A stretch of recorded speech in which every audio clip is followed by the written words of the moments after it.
messieurs, bonsoir. Ravi de vous retrouver pour votre journal. Voici les principaux titres de cette édition. La communauté chinoise a donné rendez-vous à toutes les communautés du Fénois au Temple Kanti pour célébrer leur culture, une culture millénaire qui tient compte de la diversité de la Polynésie.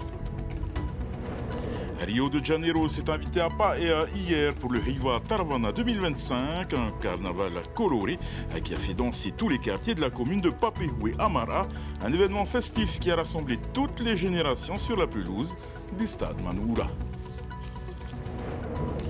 Et nous aurons deuxième partie de la traditionnelle édition sportive de notre journal avec notre spécial historien Notefo, c'est dans quelques instants.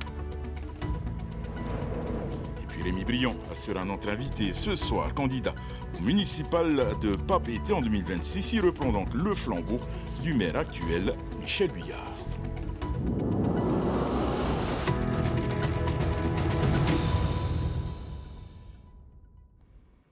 Et nous ouvrons ce journal par un nouveau drame de la route. Hier soir à Mataya, le conducteur d'un scooter âgé d'une trentaine d'années a fait une sortie de route dans un virage. Il est décédé peu après l'accident.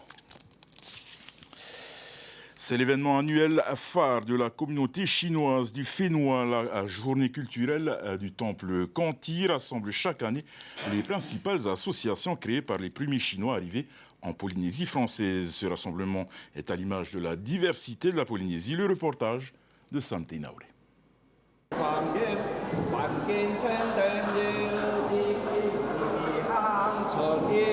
Il est de tradition d'adresser des prières aux divinités chinoises pour obtenir leur faveur pour la nouvelle année. Les autorités du pays et de l'État n'ont pas dérogé à l'exercice.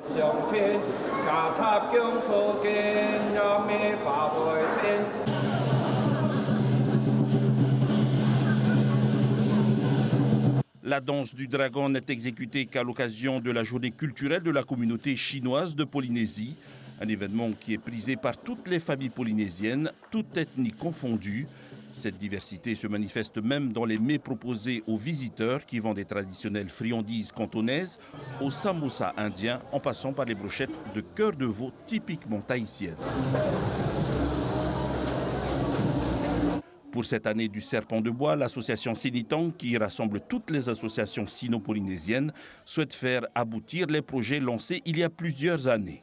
Notre grand projet, c'est de terminer notre centre culturel qui est très important pour nous. Ensuite, cette année, si on arrive à mettre en place la course des bateaux dragons, on le fera. Cela se passera en principe en mai-juin.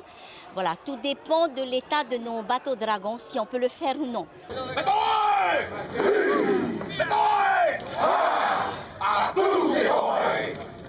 En 2013, une équipe de rameurs du Fédois avait participé au championnat européen de Dragon Boat.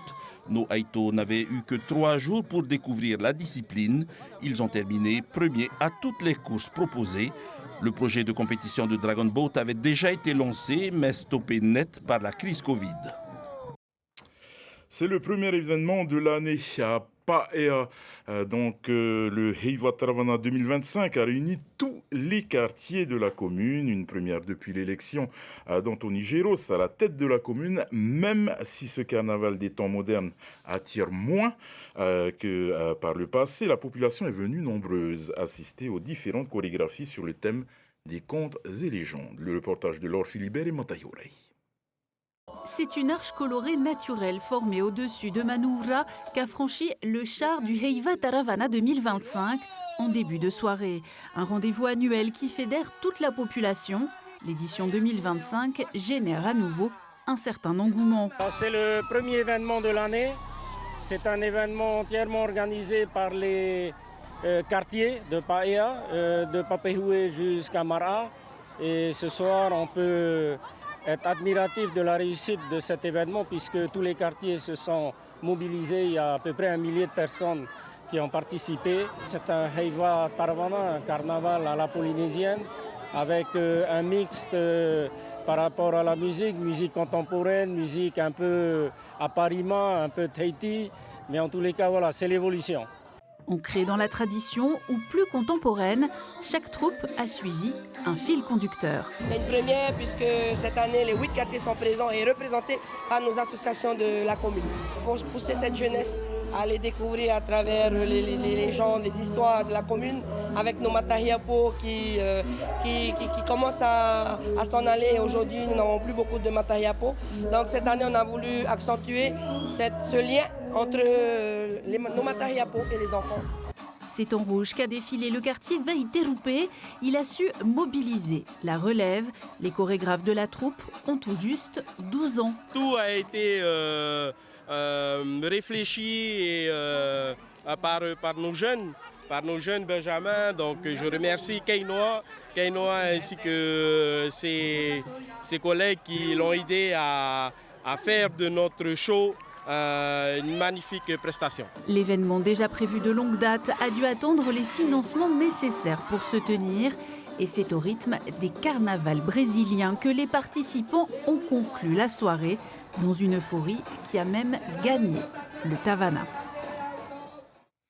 Et nous vous l'annoncions dans notre édition d'hier, à un peu plus d'un an des municipales. L'échéance est d'ores et déjà en ligne de mire des principales forces politiques du Fénois.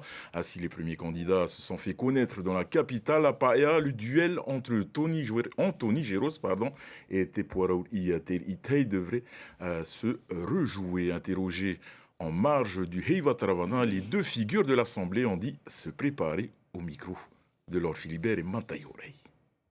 Ce qui a été proposé ce matin, c'est qu'on acceptera les deux options. Il y aura des communes qui auront des listes entièrement constituées de membres du Tavini et puis d'autres qui seront des listes d'union, d'alliance, on appelle ça comme on veut. Mais en tous les cas, à chaque fois que ce sera le cas, il faut absolument que la tête de liste soit Tavini Uratira. Pour Paia, ce sera un remake de ce qui s'est passé en 2020. Puisque c'était une liste d'ouverture, avec bien entendu moi à la tête, c'est-à-dire un membre du Tavini Uratira. Alors pour l'instant, on est en discussion avec plusieurs forces vives de Paia et nous présenterons une liste, ça c'est sûr. On ira effectivement en face du maire sortant. Et puis pour l'instant, donc on est en discussion et puis on va voir ce que ça va donner. La population de Paia, comme la population de toutes les autres communes, va faire le bilan de la mandature d'Anthony Géros et de l'équipe municipale et on verra ce qui va se passer. Je crois savoir qu'effectivement, il y a quand même pas mal de mécontentement au sein de la commune de Paia. On l'a vu aux dernières élections, les chiffres en parlaient. Alors est-ce que c'était un avertissement qui était donné par la population? On verra si ça se confirme aux prochaines élections. Bon, on sait aussi que les municipales, c'est différent, que c'est difficile à déloger un maire. Donc nous, on verra de notre côté. Chose est sûre, on présentera une liste. Maire de Papeete depuis 30 ans, Michel Buyard passe le flambeau à son directeur général des services, Rémi Briand. Il mènera la liste à Papeete. Namouaroua, Rémi Briand, Yorana. Yorana, et bonsoir à tous, et notamment aux habitants de Papeete. Alors, Rémi, qu'est-ce qui vous a donc décidé à vous présenter aux prochaines municipales de Papeete? Vous avez dit que Michel Buyard, effectivement, est maire depuis 30 ans. Et depuis 30 ans, je suis à ses côtés, je suis dans son sillage. Et donc, il y a une confiance. C'est un couple maire-DGS qui doit fonctionner. Ça a fonctionné dans le temps. Et donc, il m'a effectivement proposé de prendre la relève. J'ai longtemps hésité parce que ce n'était pas dans mes plans. Et puis, je ne suis pas un homme politique, mais je suis passionné de la ville, je suis passionné du travail au quotidien qu'on a dans les communes. C'est jamais pareil, les jours sont différents. On a des petites victoires des fois, c'est ça qui nous fait tenir, qui nous encourage à aller plus loin. Et donc c'est un nouveau défi, on va dire, et donc j'ai accepté après avoir consulté bien entendu ma famille parce que il faut qu'elle me soutienne. Avez-vous commencé justement à sillonner les quartiers? Alors j'y suis, oui. Beaucoup de réunions déjà se sont tenues pratiquement dans tous les quartiers de la ville. Enfin, il me reste encore quelques quartiers à voir. Je pense que je suis bien accueilli. Les gens me découvrent un peu sous un autre angle, c'est-à-dire qu'ils me voyaient plutôt technicien, administratif, et là, bien dans le domaine de la politique. Donc c'est quelque chose que je ne découvre pas complètement, hein, mais enfin, je me présente, j'essaie de me légitimer en tout cas pour ces élections. Qu'est-ce que les habitants demandent justement? Oh, des fois, il y a vraiment une intelligence, hein, des usages, une intelligence collective, et à chaque fois, c'est des fois des choses toutes simples, un abri de bus, des aires pour enfants. Des fois, c'est un peu plus compliqué quand il s'agit de travail, quand il s'agit d'hébergement, parce que ce n'est pas tout à fait de la compétence de la commune. Il y a aussi une fracture sociale, il faut en tenir compte. Voilà, ils me demandent de la tranquillité, plus d'attention à l'environnement, plus de propreté. La situation des SDF aussi, en ville, c'est vraiment que ça devient flagrant, et donc il y a des choses à faire. Donc on n'est pas tout seul sur ces sujets-là. Mais enfin, voilà, c'est un peu la vie locale, et c'est ça qui est intéressant. Ce sont des facteurs que vous allez remettre dans votre programme, qui vous aideront à mettre votre programme en place? Oui, ben, en tout cas, le programme, il va se définir à l'issue de ces rencontres. Hein. Ça va beaucoup venir des gens. Je pense qu'aujourd'hui, on peut co-construire avec la population. Elle est en tout cas très motivée, et on sent qu'il y a beaucoup de choses à prendre en compte. Et est-ce que vous êtes l'homme de la situation? Pensez-vous que vous êtes l'homme de la situation? Je pense avoir fait quelque part mes preuves en tant que DGS. Je vois Tony Géros, il était lui-même DGS, et puis beaucoup de DGS deviennent aujourd'hui maires. En fait, le métier de maire se professionnalise, et donc avec des gens qui sont souvent issus des collectivités, et qui ont mis du cœur à l'ouvrage. En tout cas, c'est mon cas. Je pense être de plus en plus légitimé également par la population. Donc j'y vais avec l'esprit, on va dire, vainqueur, en tout cas, et avec beaucoup d'ambition pour la ville de Papeete. Justement, la ville de Papeete, vous étiez quasiment aux commandes en tant que DGS. C'est ce qui vous permet peut-être aujourd'hui d'être aussi sûr d'y aller pour la campagne? Oui, ben on connaît... En tout cas, Papeete, la liste menée par Papeete, c'était Yaoura Papeete. Donc ça veut dire sauvons en quelque sorte Papeete, que Papeete vive. Et c'est vrai qu'en 1995, la commune était dans des difficultés, notamment financières importantes. Aujourd'hui, on est complètement sorti de ces difficultés. Les équipements de quartier, les quartiers sont aujourd'hui complètement équipés. On a fait beaucoup de travaux. On est sur l'assainissement maintenant. On est sur le plan général d'aménagement également pour prévoir l'avenir. Donc beaucoup de dossiers importants qui sont déjà lancés, avec une situation relativement saine, tant au niveau financier que des équipements de la ville. Donc je pense qu'il y a encore de quoi faire, et voilà. Donc voilà, moi j'y vais en tout cas très motivé. Pourquoi vous et pas René Temeharo, qui est conseiller municipal et qui avait longtemps été pressenti pour succéder à Michel Buyard? Alors, je pense qu'il faudra poser la question à Michel Buyard. Hein. Moi, je suis technicien. Je pense que je reviens sur cette question de confiance. Je pense que c'est ça qui a fait décider le maire. Moi, je suis tous les jours à la mairie. Mon plat quotidien, c'est la commune. Et cette proximité, peut-être, a fait décider le maire en ma faveur. Je n'étais pas forcément sur les rangs, effectivement. En tout cas, aujourd'hui, voilà, maintenant que j'ai accepté, et donc j'y vais à fond. Ce sera ma dernière question pour vous, Rémi Briand. Avez-vous déjà fixé votre liste? Si oui, avez-vous privilégié l'ouverture ou la continuité du travail de Michel Buyard? En tout cas, le Tavana m'a donné complète liberté pour le choix des membres de cette liste. C'est vrai que j'ai quelques personnes que j'ai déjà contactées. Je pense qu'il y a aussi nécessité d'ouverture. Hein. Je pense que c'est important que les avis soient un peu diversifiés. Et donc, on a besoin de compétences aussi. En tout cas, moi, je souhaite faire une forte représentation des quartiers. C'est là qu'il y a l'âme de la commune. Et je pense qu'il y a des personnes intéressantes et qui peuvent beaucoup apporter à la ville, bien entendu, avec des entrepreneurs aussi, des gens qui savent... Voilà, qui ont des compétences qui peuvent mettre au service de la commune. Maruru Mete, Rémi Briand, et encore Faï Toutou. Merci. Et à Nukuhiva, à la saison des mangues basses en plein, dans les vallées luxuriantes, plus d'une cinquantaine de variétés fleurissent à Haoumé, à près de 40 km de Teiuha. Et Sébastien Falchetto a fait de ce fruit une passion et un métier. Depuis 2015, il cultive une dizaine de variétés sur son exploitation. Un trésor agricole que nous font découvrir Roni Moufat et Mataïhoul Aï.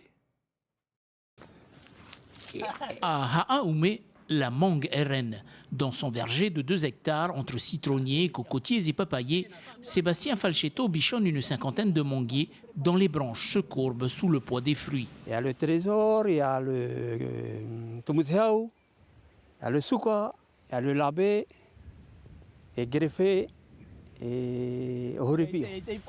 Pourtant, rien ne prédestinait Sébastien au métier d'agriculteur. J'ai appris par moi-même le métier. Je ne suis pas agriculteur, je suis pêcheur. L'expérience, quand j'ai commencé, c'est la terre déserte. Après l'expérience, c'est là que je me suis dit, il faut que je trouve un endroit pour planter. J'ai planté ici, j'ai planté chez moi à Kapa. Et voilà, le résultat, ça pousse très très bien, sans produits chimiques, 100% bio, sans chimiques. Ces récoltes alimentent l'usine de transformation de Taipivei et les étals de Tahiti, un trésor agricole qui de plus en plus suscite la convoitise. Souvent visité, il n'y a pas que les gens d'ici, il y a même les gens d'extérieur. Mais Sébastien ne se décourage pas. Il s'était d'ailleurs préparé à cette réalité, suivant un conseil avisé de son ami qui lui disait « Tu sais, mon copain, quand tu vas commencer à planter, il faut bien réfléchir. Il y a un pour les animaux, il y a un pour les voleurs, il y a le dernier, le reste c'est pour toi. C'est pour ça qu'il ne faut pas planter un arbre. Tu plantes 3 arbres ou 5 arbres, il y a 2 pour toi, un pour les voleurs et les autres pour les animaux. » Et c'est l'heure de votre journal des sports avec un agenda bien fourni ce week-end. Et oui, on fera un condensé de l'actualité sportive avec du surf, de la natation, de l'athlétisme et de la force athlétique. Et c'est tout de suite.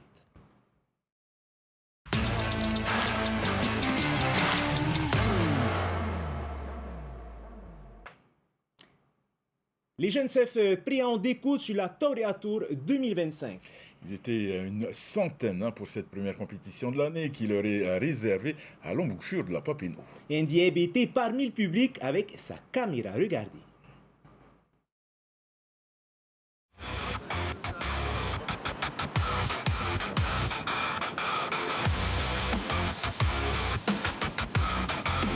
La tension est palpable à l'embouchure de Papineau où la Toria Tour 2025 est lancée. Ce matin-là, les vagues sont parfaites, offrant aux compétiteurs une belle occasion de briller.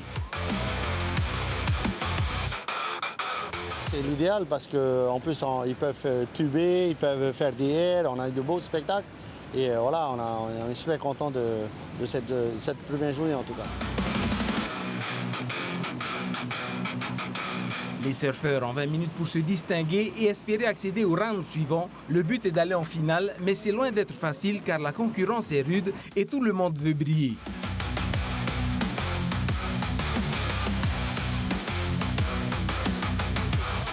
Alors, comment ça a été? C'était un peu dur, mais méga les vagues, il y a eu beaucoup de sets. Et voilà, c'était tout. T'as réussi à performer? Ouais, c'était quand même dur à battre Kélia, mais je suis contente. Je me suis quand même bien battue et ça va. Qu'est-ce que tu as pu faire? Sur certaines vagues, j'ai fait beaucoup de rollers.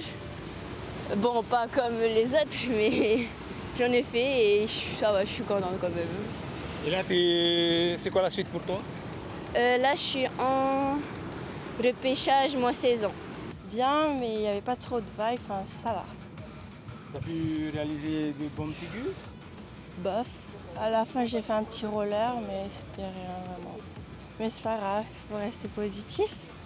Le repêchage offre une nouvelle chance à ceux qui n'ont pas réussi à se qualifier.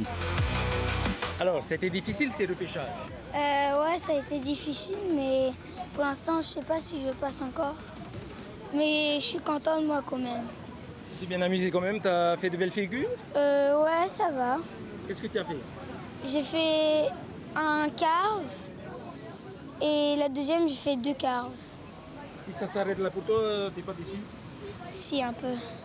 Il reste encore 2 week-ends de compétition pour désigner les champions de cette catégorie très prometteuse. Mais au-delà de ça, la Tour est un véritable tremplin pour les jeunes surfeurs locaux. Les 8 premiers de chaque catégorie voilà, des jeunes pourront être qualifiés pour la Coupe des Coupes, donc ça au niveau local, mais aussi ça nous permet d'avoir justement cette présélection pour le championnat du monde ISA. ISA, voilà, qui sera, alors on n'a pas les dates, mais qui devrait se dérouler apparemment en Amérique du Sud. Et on souhaiterait que c'est en fin d'année, donc c'est plus facile, mais on n'a pas encore les dates.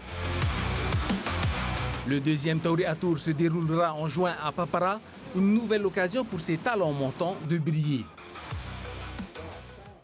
Et près d'une soixantaine de nageurs ont disputé la 52e Coupe Guy Desposito dans le grand bassin de Tipperary.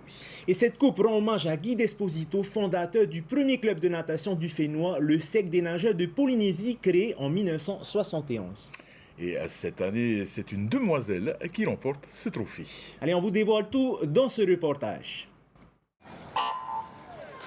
Pour décrocher la coupe Guy Desposito, il faut cumuler le plus grand nombre de points selon un barème réalisé en fonction de la classe d'âge. Les nageurs s'engagent sur 2 épreuves, le 100 mètres nage libre et une nage de leur choix.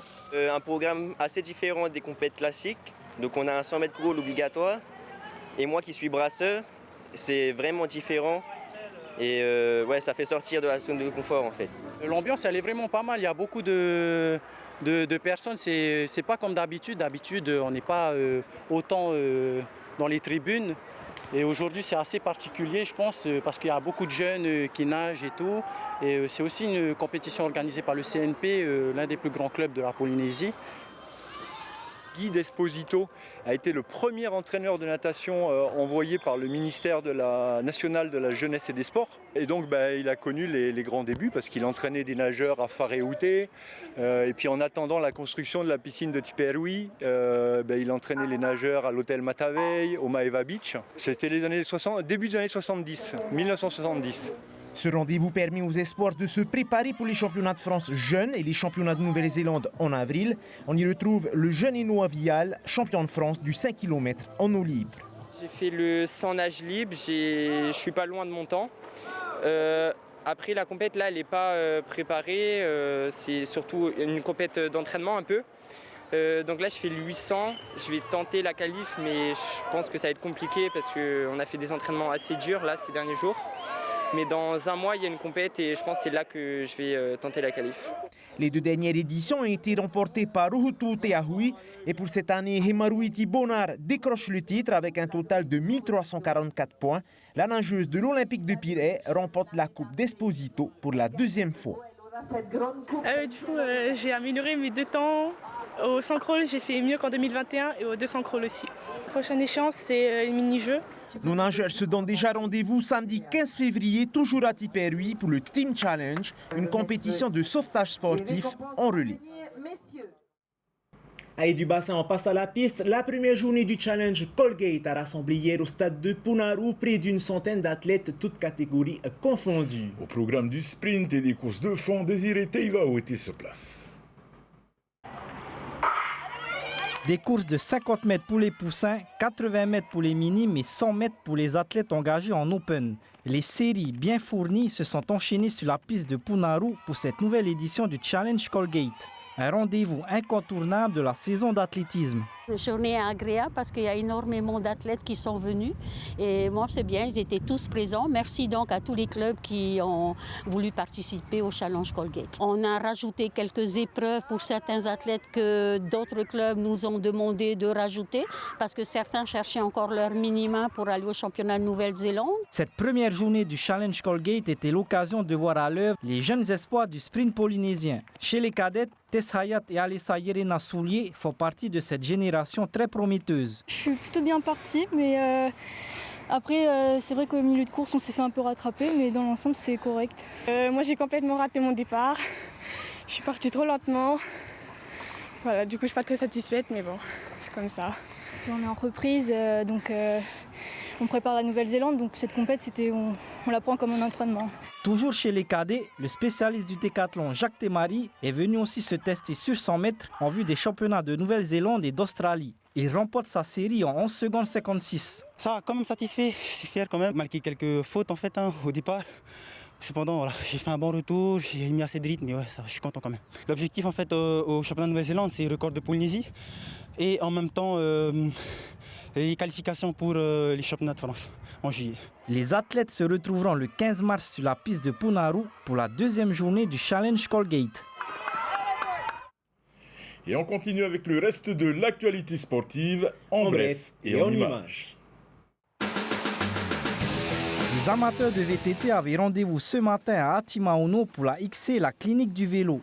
Les coureurs se sont élancés sur une boucle d'1,5 km entre les passages de rivière et les cocotiers. Objectif, réaliser le plus de tours possible en 1 heure pour les hommes et en 45 minutes pour les dames. Clémence Ded et Mehdi Gabriag sortent vainqueurs de cette première course de la saison. Un beau parcours, assez roulant mais quelques parties techniques, donc on s'est bien amusé. Il y a de la concurrence, là c'est le début de saison, donc tout le monde n'est pas entraîné vraiment, mais ça va jouer sur l'année et voilà, donc il faut rester focus toute l'année. Dans 2 ans, il y aura les Jeux du Pacifique et il y a du VTT pour la première fois, donc ouais, l'objectif c'est ça, c'est les Jeux du Pacifique en VTT. Et en étant devant, je pouvais pas paniquer, gérer mon avance.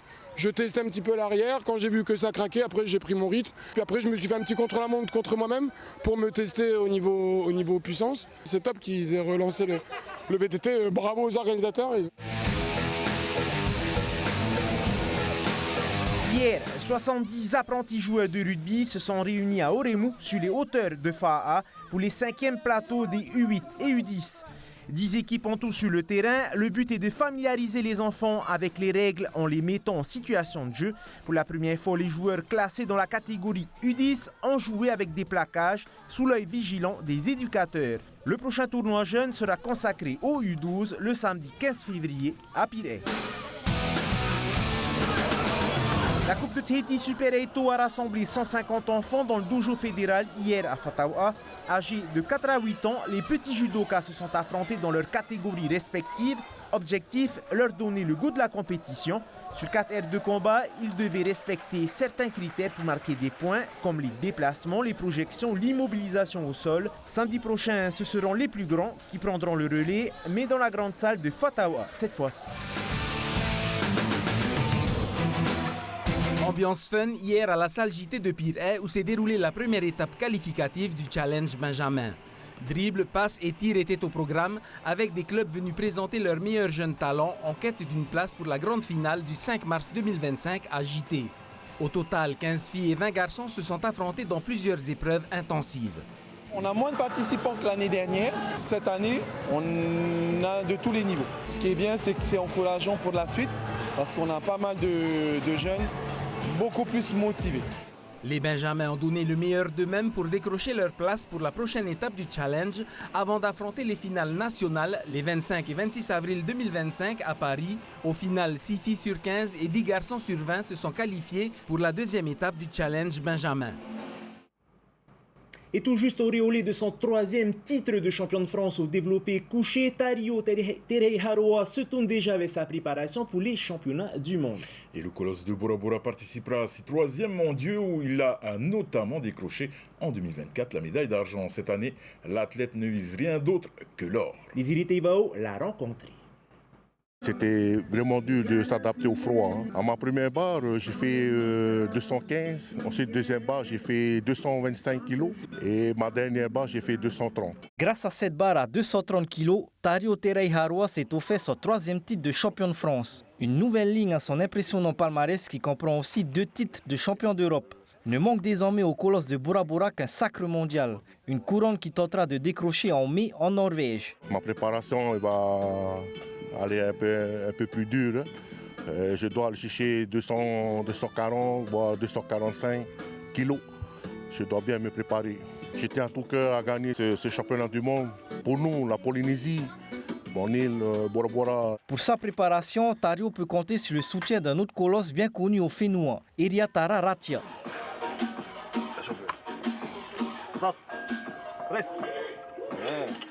Cette année, il va falloir qu'il aille chercher au championnat du monde 245 kilos. Il va falloir que tout le monde se réunisse pour pouvoir le pousser à aller plus loin. 245, comme c'est pas donné à tout le monde, hein, mais on peut lui donner quand même du mana. Hein. Comme la Polynésie dit toujours, le mana compte beaucoup. Hein. En marge de sa préparation, Tario doit aussi trouver les fonds nécessaires à son déplacement en Norvège. Une problématique récurrente pour les athlètes de haut niveau au Fénois. Plein phare sur Deotil Vido, nouvel espoir féminin de la natation polynésienne.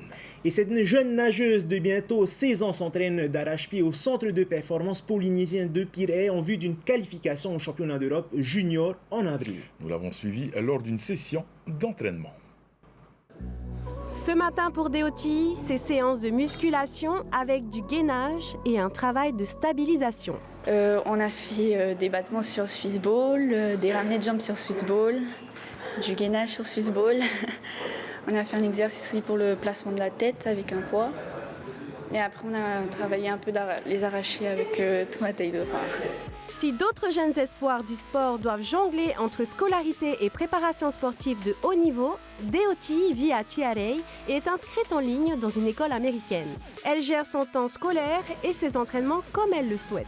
Une école en ligne américaine. Alors moi, je me réveille à 3h55 tous les matins pour partir de la maison à 4h20. Après, j'ai un entraînement de 5h30 à 7h30. Je rentre chez moi, je travaille. À 11h30 à peu près, je mange. Après, je fais ma petite sieste et je repars à l'entraînement à 14h. La jeune Polynésienne compte sur le soutien de sa famille et notamment sur celui de sa mère. Et tous les jours, c'est comme ça? Tous les jours, matin, soir. Je pense que c'est surtout épuisant pour ma maman qui fait les allers-retours. Déjà qualifiée aux mini-jeux du Pacifique de 2027, elle espère y participer, mais elle vise également les JO de Los Angeles en 2028. Pour y parvenir, elle devra se qualifier au championnat d'Europe junior. Les qualifications sont en avril et les championnats d'Europe junior sont en juillet. Mais si j'y arrive pas, les mini-jeux, mais j'espère y arriver quand même. Et après, sur le long terme, les Jeux Olympiques et les championnats du monde. Si son début de saison 2025 est placé sous le signe de la performance en bassin, Deoti revient sur les grandes lignes de son année 2024 et sa fin de saison un peu compliquée. J'ai pas gagné grand-chose, mais j'ai fait, si je me rappelle, 2 titres de championne de France. L'année dernière, j'avais gagné plus de médailles sur les championnats de France. Boostée comme jamais, elle est prête aujourd'hui à se dépasser et à atteindre ses nouveaux objectifs. Si je veux atteindre mon objectif des Jeux Olympiques et championnats du monde, il va falloir un peu plus accélérer, mais je pense que pour l'instant, je suis sur le bon chemin. Voilà, et on lui souhaite bon courage pour la suite. Et on termine notre rubrique avec les grands événements sportifs attendus cette semaine. En football, samedi 15 février, l'AS Dragon rencontrera la team Terapu à Ta'a pour le premier tour de la Coupe de Polynésie. Et toujours samedi, les judokas s'affronteront sur les tapis de Fatawa pour le premier championnat de Polynésie. Et enfin, dimanche, des gros bras du Fénois se mesureront pour le Tapito Rima Challenge Vendetta. Voilà, nous arrivons au terme de notre édition. Au programme ce soir sur votre chaîne, un film de James Cameron, Titanic, avec Leonardo DiCaprio, suivi de votre émission Capitale. Demain, c'est Athéna Milcam qui prendra les commandes du journal. En vous souhaitant une excellente soirée et une très très belle semaine sur TET1 Télévision. On se quitte sur les plus belles images de cette semaine. Bonne soirée à tous.